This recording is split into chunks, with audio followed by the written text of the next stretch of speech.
नमस्कार दोस्तों। स्वागत है आप सभी का मेरी कहानियों में। मैं हूं शिखा और एक बार फिर से आपके लेकर आई हूं एक नई कहानी और उम्मीद करती हूं कि ये कहानी भी बाकी कहानियों की तरह आपको बेहद पसंद आएगी और आप पहले की तरह अपना प्यार और सपोर्ट मेरी वीडियोस पर बनाए रखेंगे। तो चलिए अपनी आज की कहानी शुरू करते हैं। मेरा नाम कविता है। मेरी शादी को अभी 3 महीने ही हुए हैं। मेरी ससुराल में हम कुल मिलाकर 6 सदस्य हैं। हम पति पत्नी, सास ससुर, एक शादीशुदा ननद एवं उनका एक बच्चा। यूँ तो मेरी ननद की शादी को 5 साल हो चुके हैं, लेकिन इन 5 सालों में वो मुश्किल से 5 महीने भी अपने ससुराल में नहीं रही होंगी। मेरी शादी के समय मेरे परिवार से ननद के यहीं रहने की बात छिपाई गई थी, लेकिन शादी के दूसरे ही दिन मुझे सारी सच्चाई पता चल गई थी।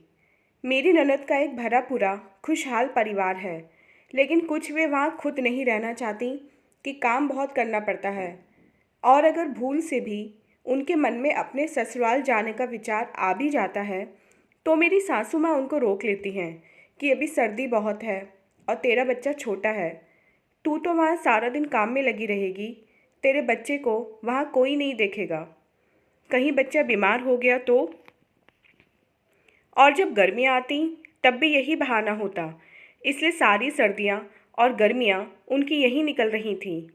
शुरू शुरू में ससुराल वालों ने कई बार बुलावा भेजा, दामाद जी खुद भी लेने आए, लेकिन सासू माँ ने अपनी सुकुमार बिटिया को भेजने से साफ मना कर दिया। अब हालत ये थी कि ससुराल वालों ने बुलाना ही छोड़ दिया था। बस दामाद जी कभी कभी घंटे 2 घंटे के लिए आते और बच्चे के साथ खेलकर चले जाते। उनको वापस ले जाने की बात तो अब कोई उठाता ही नहीं था। खैर, मेरी शादी हुई और ये तो एक जाना माना फैक्ट है कि सास ननद एक साथ हों तो बहू की वहाँ कोई औकात नहीं होती। बस यही कहानी मेरे साथ थी। पहले तो सासू माँ को कुछ काम करना पड़ता भी था। मेरे आने के बाद तो दोनों को आराम ही आराम हो गया। ननद मुझसे छोटी थी, तब भी मैं रोज़ सुबह सासू माँ के साथ साथ उनके भी पैर छूती थी, क्योंकि सासू माँ के अनुसार ननद छोटी हो या बड़ी, उसका ओहदा बड़ा ही होता है। शादी की रस्मों में नेक के रूप में मैंने उनको कान के छोटे छोटे लेकिन सुंदर और मजबूत टॉप्स दिए थे, लेकिन वो उनको कभी भाए नहीं। उनकी नज़र तो मेरे सोने के कंगनों और गले के हार पर थी। इसी बात का ताना वो जब तब मुझे दिया करती थी, लेकिन नई बहू होने के नाते मैंने उन्हें या सासू माँ को पलट कर कभी कुछ नहीं बोला। एक दिन दोनों किसी शादी में से वापस आईं तो ननद का मुंह फूला हुआ था। मैं जब चाय लेकर उनके कमरे में पहुंची तो ननद ने बुरा सा मुंह बनाते हुए मेरे हाथ से चाय ली और एक घूंट पीने के बाद बोली, माँ, आज चाय का स्वाद कुछ अलग नहीं है, जैसे भाभी ने जल भुन के बनाई हो। सासू माँ भी उनकी हाँ में हाँ मिलाते हुए बोली कि हाँ, लग तो रहा है।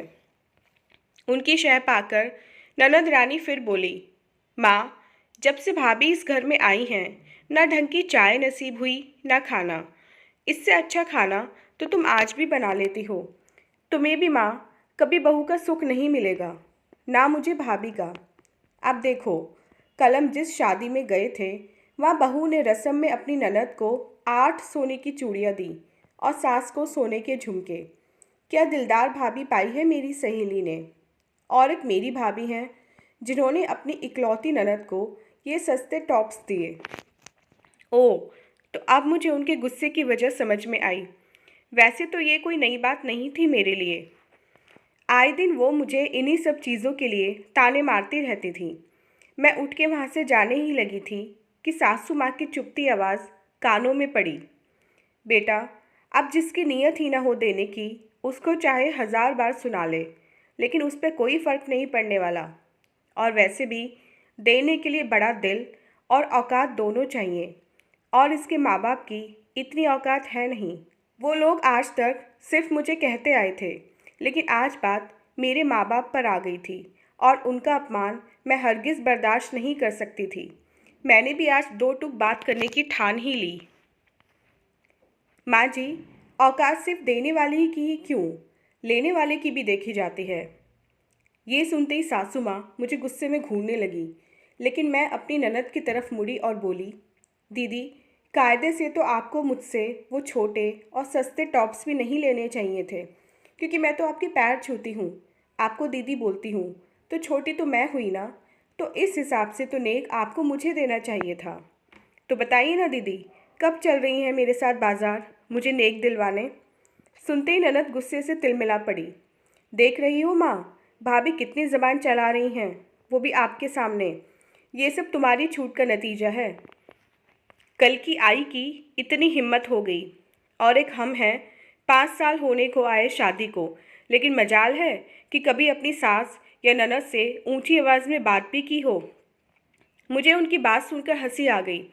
अरे दीदी, ऊंची आवाज़ में बात तो तब करोगी ना जब ससुराल में रहोगी। आपकी तो सारी सर्दी सारी गर्मियाँ यहीं जा रही हैं। अब मुझे पता था कि मेरे साथ क्या होने वाला था, लेकिन मैं उस सब के लिए भी तैयार थी। सास और ननद को आईना दिखाना बहुत ज़रूरी था, क्योंकि सास की बातों में आकर ना केवल ननद ससुराल से अपना रिश्ता ख़त्म कर रही थी, बल्कि मायके में भी सबकी बुरी बन रही थी। बस मेरा तीर निशाने पर लग जाए। मेरी बात सुनकर जैसा सोचा था वैसा ही हुआ। ननद तड़प कर बोली, माँ, तुम्हारे सामने भाभी मुझे यहाँ रहने के ताने मार रही हैं, मेरी बेइज्जती किए जा रही हैं, और तुम कुछ नहीं बोलोगी।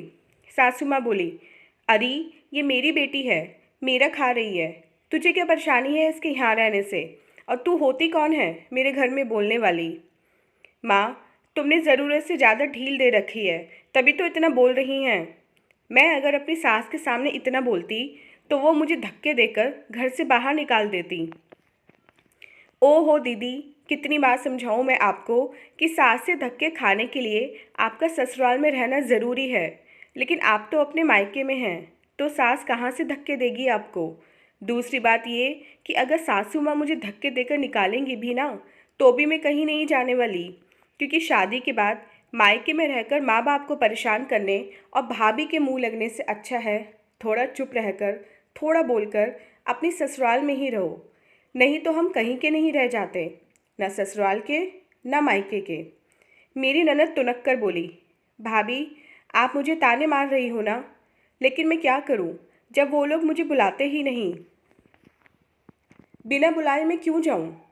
आपको क्या पता वो लोग मुझे कितने ताने मारते हैं। कितना भी अच्छा काम कर लूं, उनका मुंह सीधा होता ही नहीं। अब हर सास आपकी सास की तरह अच्छी तो नहीं होती ना। यहाँ मुझे लगा कि ननद बाजी मार गई, लेकिन मैं भी अपने इरादे की पक्की थी, इसलिए फिर बोली, दीदी, कोई बार बार आपकी मिन्नतें करने, आपको मनाने थोड़ी ना आएगा। कितनी बार वो लोग मेरे सामने भी आए, लेकिन सासू माँ की बातों में आकर आप उनके साथ गई ही नहीं। तो फिर बताइए, उनकी गलती क्या है। थक आकर वो लोग भी चुप बैठ गए। और वैसे भी वो आपका घर है, जैसे ये आपका घर है, तो वहाँ जाने से पहले आपको आमंत्रण की आवश्यकता क्यों है। दूसरी बात, किसी की भी सास माँ जैसी नहीं होती, ये बात आप भी अच्छे से जानती हैं। फिर चाहे वो आपकी सास हो या मेरी। मेरी सास आपको अच्छी लगती है क्योंकि वह आपकी माँ है। कभी मेरी जगह खुद को रख कर देखिए, आपको खुद पता चल जाएगा। मेरा इतना लंबा चौड़ा लेक्चर सुनकर ननद चुप हो गई, तो मुझे लगा कि शायद मेरी बात उनकी समझ में आ गई है। लेकिन मेरी सासू माँ भी न जाने किस मिट्टी की बनी थी। ये शायद दुनिया की पहली माँ थी जो अपनी ममता में अंधी होकर अपनी बेटी का घर उजाड़ रही थी। सासू माँ तुरंत बोली, तू इस बेवकूफ़ की बात में मत आ बेटी। जब तक मेरी मर्जी नहीं होगी मैं तुझे नहीं भेजूंगी। इसके बाप का घर थोड़े है। ये तो यही चाहती है कि तू यहाँ से चली जा और इसके मज़े आ जाएं।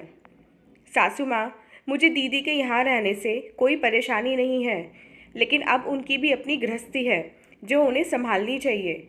जितने दिन और यहाँ रहेंगी हमारे आपसी संबंध और ख़राब ही होंगे। दीदी, जो मुझे कहना था मैंने आपसे कह दिया, अब आके आपकी मर्ज़ी है। ये कहकर मैं अपने कमरे की तरफ चल दी।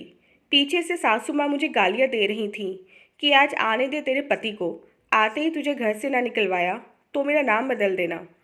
अपने कमरे में आकर मैं डरी सी बैठ गई। तैश में इतना कुछ बोल तो आई थी, लेकिन अब आगे उसका परिणाम क्या होने वाला था ये मुझे भी नहीं पता था। खैर, उस दिन तो कुछ नहीं हुआ क्योंकि पति देर रात घर आए थे। सुबह मैं उठकर अपने कमरे से बाहर निकली तो बाहर का नज़ारा देखकर मेरा दिल धक से रह गया। लगा कि जैसे पैरों में जान ही नहीं बची है। मेरी ननद अपना सामान बांधे बच्चे को गोद में लिए जाने को तैयार बैठी थी। दीदी, आप कहाँ जा रही हैं? मैंने ठंडे होते हाथ पैरों के साथ पूछा। तभी सासू माँ भी अपने कमरे से निकली। अरे, तू कहाँ जा रही है? माँ, मैं अपने ससुराल जा रही हूँ। तुम्हारी लाडली बहू भी तो यही चाहती है। बेटी, आपके तो इसके कहने पर घर से ही चली जाएगी। घर मेरा है तो मर्जी भी मेरी ही चलेगी। जा, रख सामान अंदर। हाँ दीदी, मत जाइए। मैं आपके हाथ जोड़ती हूँ, पैर पड़ती हूँ। मुझसे गलती हो गई, माफ़ कर दीजिए। कल मैंने आपको बहुत कुछ बोल दिया, आगे से कभी नहीं बोलूँगी। मत जाइए। मैं गिड़गिड़ा रही थी। तभी पीछे से पतिदेव की आवाज़ कानों में पड़ी। अरे बहन, तू सुबह सुबह कहाँ जा रही है? भैया, मैं अपने ससुराल जा रही हूँ। लेकिन बहन, अचानक से यूँ कैसे? बेटा, ये तेरी पत्नी है ना, इसकी कैंची जैसी ज़बान चल रही थी कल। और उन्होंने सारी बातें फिर मेरे पति को बता दी। सुनकर मेरे पति देव गुस्से में मेरी ओर देखने लगे और कुछ बोलने ही वाले थे कि ननद बोली, नहीं भैया, भाभी को कुछ मत कहना। इनकी कोई गलती नहीं है। इन्होंने तो मुझे सच का आईना ही दिखाया है। और भाभी, आप मुझसे माफ़ी मत मांगिए। मैंने पूरी रात यही बात सोची कि आप ठीक ही तो कह रही थी कि मायके में रहकर सबको परेशान करने से अच्छा है कि मैं ससुराल में ही रहूं, वरना एक दिन मैं कहीं की नहीं रहूंगी, न यहाँ की न वहाँ की। पति के मन से भी निकल गई, सास ससुर भी नहीं पूछते। और जब से शादी हुई है तब से आपका भी मैंने बहुत मन दुखाया है। अगर अब भी नहीं सुधरी तो फिर मेरा कोई नहीं रहेगा। मैं किसी से भी नाराज़ होकर नहीं जा रही, बस मुझे जाने दो। सासू माँ फिर रोकने लगी तो मेरे पतिदेव बोले, माँ, इसको अब मत रोको, जाने दो। इसने बहुत सही फैसला लिया है। जा बहन, तू अपने घर जा। थोड़ी बहुत बातें तो हर घर में होती हैं, और अगर वो लोग तुझे ज़्यादा परेशान करें तो भूलना मत कि तेरा भाई अभी ज़िंदा है। सिर्फ भाई ही नहीं, आपकी भाभी भी अभी जिंदा है दीदी। मैंने कुछ इस तरह बोला कि ननद और मेरी दोनों की हंसी छूट गई। वो भागकर मुझसे गले मिली और कहने लगी कि आप जैसी भाभी तो भगवान करे सबको मिले। मैं आपसे बिल्कुल भी नाराज़ नहीं हूँ, क्योंकि कभी कभी बीमारी ठीक करने के लिए कड़वी दवा देनी ही पड़ती है। आप प्यार से समझाती तो शायद मेरी समझ में ये बात ना आती। और हाँ भाभी, मुझे आपके कोई कंगन या हार नहीं चाहिए। आप चाहो तो ये टॉप्स भी रख लो, लेकिन अब जीवन में मुझे कभी भटकने मत देना। जब कभी मैं गलती करूं तो छोटी बहन या सहेली समझकर मुझे समझा देना। उनकी बातें सुनकर मेरी आंखों में आंसू आ गए। मैं भागकर दूसरे कमरे में गई और उनके लिए जोड़ा गया सारा सामान लाकर उन्हें दे दिया, क्योंकि खाली हाथ थोड़े ही ना मैं अपनी ननद को विदा करती। आखिर बड़ी भाभी हूँ। इस तरह से मेरी ननद अपनी ससुराल को चली। आज वो भी अपने ससुराल में खुश है और मैं भी। और हाँ, अब तो मैं अपनी सासू माँ की चहेती बहू भी हूँ। तो दोस्तों, ये थी हमारी आज की कहानी। उम्मीद करती हूँ ये कहानी आपको पसंद आई होगी। मिलते हैं अपनी नेक्स्ट वीडियो में इससे नेक्स्ट कहानी के साथ। तब तक के लिए आज्ञा दीजिए। धन्यवाद।